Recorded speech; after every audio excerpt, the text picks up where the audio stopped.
Now, if there's one place that I like plastic more than in the ocean, that is on my shelf. And what better way of having plastic on a shelf than Nintendo's amiibo? Let's go over my top 10 favorite amiibo. Let's get into it! Hello everyone, welcome back to the channel. It's Ty here today, and I wanna say thanks first of all. Thank you for over 1,000 subscribers. I really appreciate it. I'm working on the whole room tour thing. I will get that out eventually at 5,000 subs. No, but really, I'm working on it. I know people want to see it. It scares me you guys want to see it, but I will do it. I'm working on it. But today I do have something that is really held dear to my heart, and that is Nintendo Amiibo. Amiibo, if you don't know, they're these little plastic figures that you collect pretty much. They do stuff in game, but for a lot of people, at least me personally, it has become more of a collect them type thing. So it's really crazy to see them still going. They started at Smash Bros on the Wii U, and here we are like 8 years later. That might be a bit of a stretch, but it's felt like a long time. So yeah, let's get into my top 10 of these. I got some really great ones in front of me. Hope you like them. And let me know in the comments below what your favorite amiibo is. And I was about to say mine out of instinct, but you guys will figure out what mine is. But number 10, this one has a very deep spot in my heart, a very soft place in my heart, and that is the Bowser amiibo, the original Smash Bros. Bowser amiibo. When this one came out, to me, it was the most detailed amiibo at the time. I don't know how to explain. Like, I mean, a lot of the amiibos didn't really have a lot of good features, or they were very plain, which is okay. It was like, but I mean, things like Marth's face was a little ugly, or I mean, Villager is a very simple character. It looked really great, but it wasn't detailed, and that's okay because it's Villager from Animal Crossing. But Bowser, I mean, you got all these little indents on his shell, you got all the scales on him, you got all these little spiky arm bracers, you can see a bunch of hair. It was really detailed for the time. Later on, we got even more and more detailed amiibo. I think, honestly, some of the most detailed amiibos, it's gonna sound dumb, but it's like Pokemon Trainer and Terry. Their jeans are so detailed. It's crazy. But I mean, we got some other really great detailed ones later on, but this really, to me, kind of set like a standard. I'm like, whoa, amiibo can be detailed for $13 or whatever it was at the time. They've gone up a little bit, but they've also really gone up in quality. So at number 9, we got another one of my favorite Smash Bros. Ones, Ivysaur. This is a more recent one. This is honestly my favorite Pokemon one in general. I really think the Pokemon ones play it safe. I know they're just based off their Smash Bros. Poses, but Ivysaur has like an actual action pose going on. He's leaping into battle. He's got the Vine Whips out. Actually, I think it's a girl, so she's got the Vine Whips out. It's really cool. It's a really great pose. Like, you can even see like some wind is definitely blowing on the leaves. It's yet another really great detailed amiibo with like not really detailed on texture, more so detailed on what is happening here. This is not a static pose. This is battle. This Ivysaur is about to kill you. But at number 8 here, got another. This is another big bias of mine. Shovel Knight. First indie, I think, to get an amiibo. So that's really cool. I love Shovel Knight. Shovel Knight's a great game. Maybe one day I'll do a video talking about it, but I just think this is a really great translation of the Shovel Knight himself. Came out the day the Wii U version came out, and you can even see I got the gold one back there. Probably can't tell, but the 3-pack is under there. Do I wish I kept this one in the box? Not really. I don't really collect them in the box. I just leave them in the box nowadays if I don't have the game or something like that. But yeah, really great figure. The blues on this thing are just incredible. I mean, not really common colors we see on amiibo, especially this much blue. So it's just unique, and it's even got its own little base plate. I'm not sure what it's supposed to be. Oh, it's Shovel Knight. It's just like a Shovel Knight little helmet on there. But yeah, it's a really well done amiibo. So yeah, that was number 7. I had to reacquaint myself. Number 6, Number 6 here, this amiibo is very interesting to me. It's also kind of an expensive one. It's the Hey Pikmin amiibo. It's like the only amiibo done to scale. Now, okay, I'm not saying I want a like 5'9" Mario amiibo. That would be a little terrifying. But like this amiibo has this weird, I think it looks like it's one of those broken concrete blocks. I think that's what it's supposed to be. I always thought it was the letter L, but when I was looking at it today, I was like, oh, I think that's like a concrete block, or a brick or something like that. This is to scale. The only other amiibo that like has like a good sense of scale to me is the Olimar amiibo and maybe the Metroid amiibo. The Olimar amiibo has littler Pikmin around Olimar, who is also very tiny. But this one has a lot of like, again, scale. It's got this cylinder block or cement block type thing, and then it's got like a little bolt back here, and it's just got a bunch of little Pikmin. It's got all the Pikmin gang, the evolved purple Pikmin, right? Or no, wait. It's been a minute. I don't know if this is. I think rock Pikmin might be their own thing, but we got that. We got that pink flying Pikmin. We got the blue, the yellow, the red. It's really cool. It's just a really simple amiibo, but a really great one. I love the base, how it looks like dirt. It's got a brown base, and then it's got grass on top. It's just a good representation of what Pikmin are. Tiny. And number 5 here. Number 5 is the the second last Smash Bros. One. That is Simon Belmont. Now, I know it's like I was talking about most detailed. Obviously, if I said, I don't know if I said Bowser's most detailed, but at the time he was, to clarify that. This is another insanely detailed amiibo. The Simon Belmont one. I love this pose, the whip and the mid whip, I guess.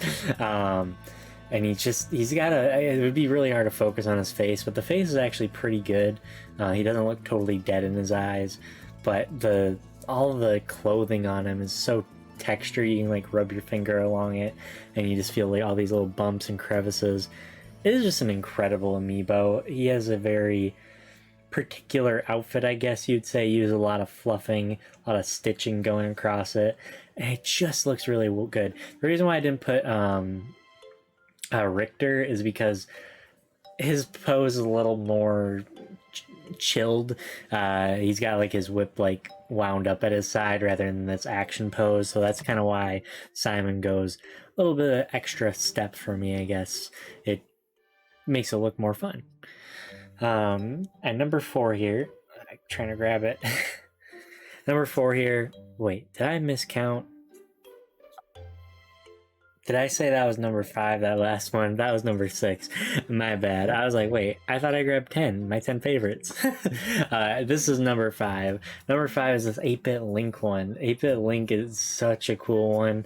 I know we got 8-Bit Mario, but honestly, the Link one it's just much bigger, or at least it looks bigger.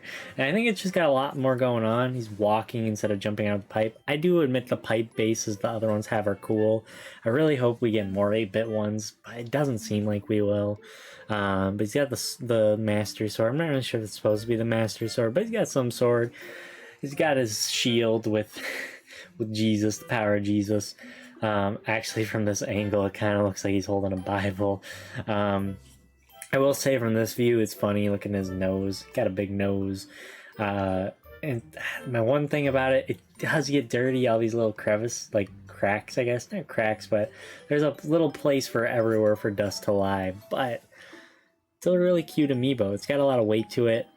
It's just really interesting seeing these 8-bit designs all blockified, I guess. Like if you were to take every feature and stretch it to proportion, is really cool, and I hope Nintendo does more. For a lot of these amiibo, none of it has to do with the features. It's all about, this is cool. This is cool, this is cool, this is cool. At number 4, this one is so weird to me. This is an amiibo. This is the Diablo Luke Goblin amiibo. I left this one in its box, and even if I don't have the game on Switch, but if I ever did, I probably would just leave it in its box. So if you don't know, this is a cute but deadly one. That's like a blind box series, Diablo, Overwatch, a bunch of Blizzard IP got. It's a toy. This is like based off of a toy model, but it actually does have a base.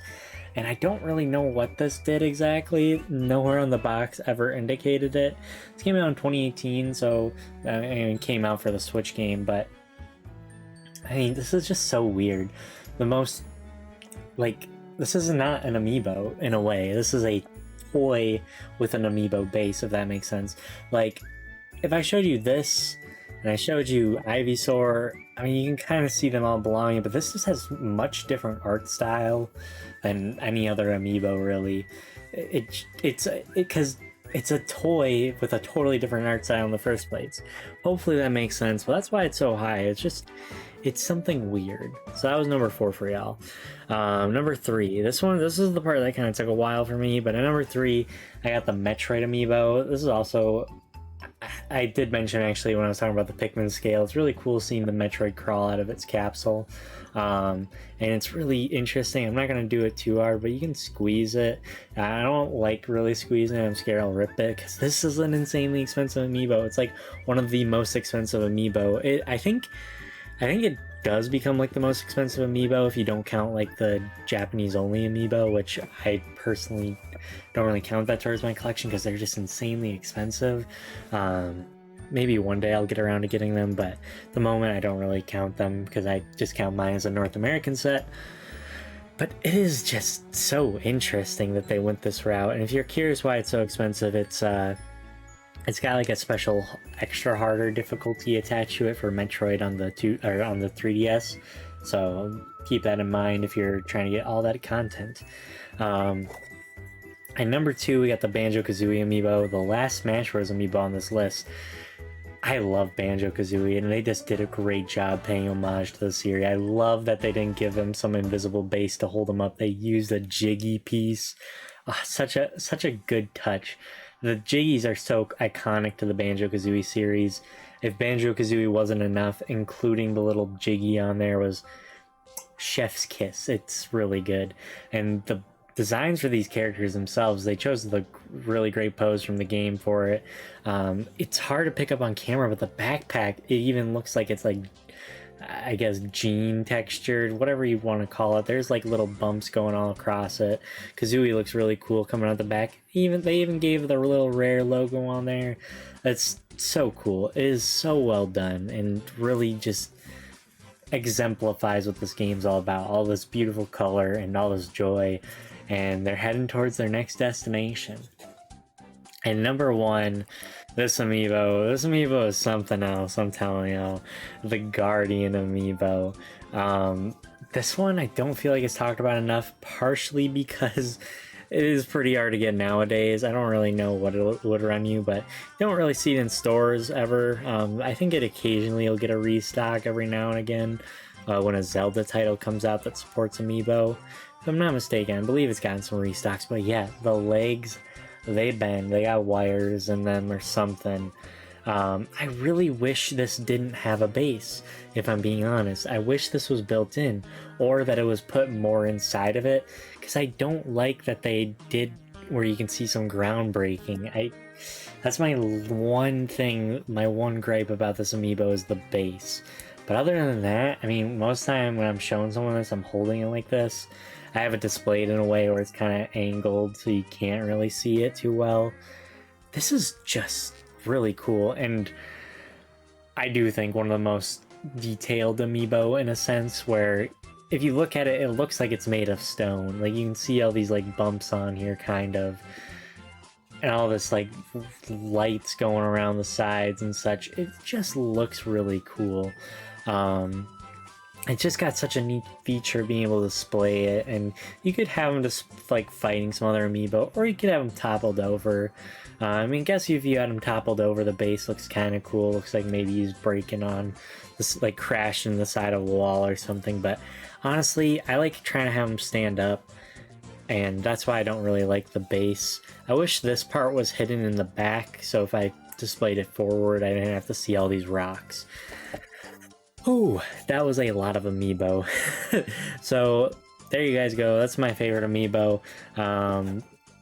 There's a lot of really cool ones, but honestly, there are a few that really stand out. Like, don't get me wrong, that original Mario from Smash Bros. Looks great, and some of those Mario Party ones are really nice figures of the characters, but there are amiibo that just really step it up and have these great poses or great design to them that just set them above all the others.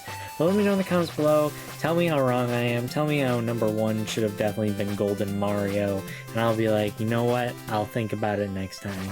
But until then, everyone, I'll see y'all playing the Metroid hard mode with your Metroid amiibo.